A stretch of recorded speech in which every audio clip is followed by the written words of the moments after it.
Good morning mga kamorinong Pinoy here in America and your delivery pros logistic. Hi, panibagong araw, panibagong bukas na naman ang kaharapin namin ngayong araw. Salamat Lord sa magandang araw at ginising mo po kami ng mapayapa Lord. At ayun, bumangon na ako at prepare ko na tupiin yung higaan. Usually na ginagawa ko kaya nagtataka yung partner ko bakit ko daw palagi tinutupi yung higaan. Sabi ko, nakasanayan ko na kasi yan. Kahit nandun pa ako sa Pilipinas, tinutupi ko na talaga yung higaan ko. Then after, ayun, binuksan ko na din yung bintana para maliwalas na at hindi malamig kasi malamig yung aircon guys. Kaya palagi ko ino-open yung window. Pagkatapos ko tinutupi yung higaan at yun, masisilayan na naman yung labas ng hotel na inisihan namin. Ayun yung truck namin doon. Naka-standby. Ihintay sa amin na sakyan ulit. At ayun na nga guys. Hello! So, ayun.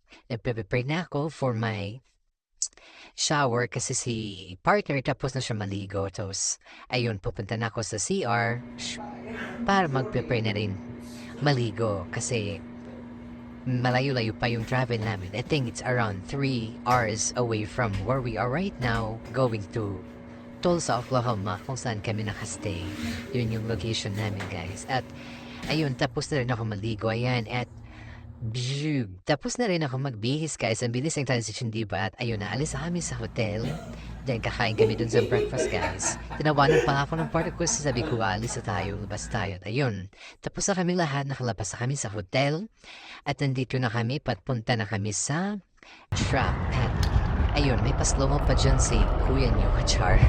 At ayun na nga, yan yung truck na sinasakyan namin palagi at ginagawang deliver namin, guys. Yun yung name ng company ng partner ko. At ayun na nga, nagpatungo na kami at nagayak na kami umalis dyan sa lugar kung saan kami nagstay.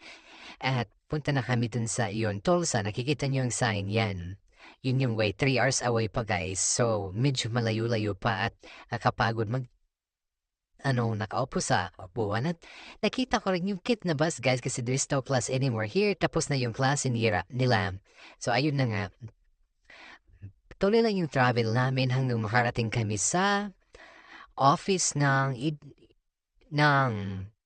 dinala naming product. So, ayun, papunta na kami dyan. Papasok kami dyan. Then, liliko. Kasi yung office is nandun sa taas. Yan. At makikita nyo kung ano ang laman ng deliver na dinala namin sa truck. Yan. Hindi ko alam. Basta it's metal. So, ayun. Lalabas na yan ni partner din. Ayun, tapos na yung deliver namin, guys. At, ayun lang din. Ito na, balik na kami sa Tulsa. Yan yung lugar namin. Dito kami nakabase. Dito ako nakatira. At nakarating na kami sa bahay. Finally, thanks God for the safe travel, guys. At nakapasok na rin ako sa bahay. I feel at home again. Kasi for weeks kami nawala. And weeks and days. So, ayun. Ito na kami. And nakapasok na ako sa room namin. And ayun lang, guys. And thank you for watching. And please follow and share my video. Bye-bye!